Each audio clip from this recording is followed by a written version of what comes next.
A good worker should always focus on what is the most important and what is the priority until the urgent gets in the way. And unfortunately, we often have to put things on pause to get something done that's urgent. A new timeline has come up, a new little miniature crisis has come up, but there's a couple of cautions that I want to throw out there as well. Do not manufacture urgencies. Do not create something as important just because it is your preference or a client's preference or a favorite person's preference to get this done. Don't cut that in line. Don't cut off your employees' work processes because you've created a manufactured emergency or urgency.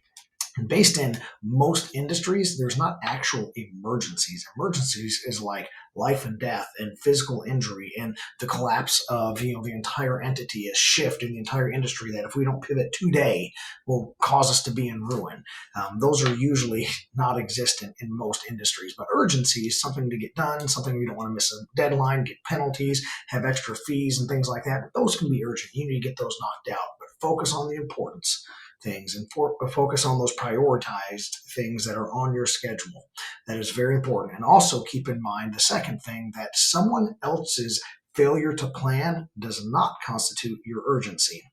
So if you have a client, a vendor, a staff member, somebody else that comes in here and says, oh, I've messed up, I've delayed, I've done whatever, can you get this done tomorrow? That does not constitute your urgency. And you need to train yourself to put pause buttons into the conversation. Hey, we'll do our best. Hey, we have standards. Hey, according to our scope or our agreement, our contract, this was supposed to be done by Wednesday, so I can't get it to you by Friday. You're now giving it to me Friday morning. The best I can do is Monday or Tuesday. Set these expectations. People will then learn that you have boundaries. You can't be pushed over. You can't be forced into urgent scenarios that don't really exist. So keep all of those things in mind. Find ways to balance yourself, schedule your priorities, work on what's important for as long as you can. Let the urgencies truly be determined to be an urgency, and don't let others force you to urgent situations just because it's their preference or their failure to plan.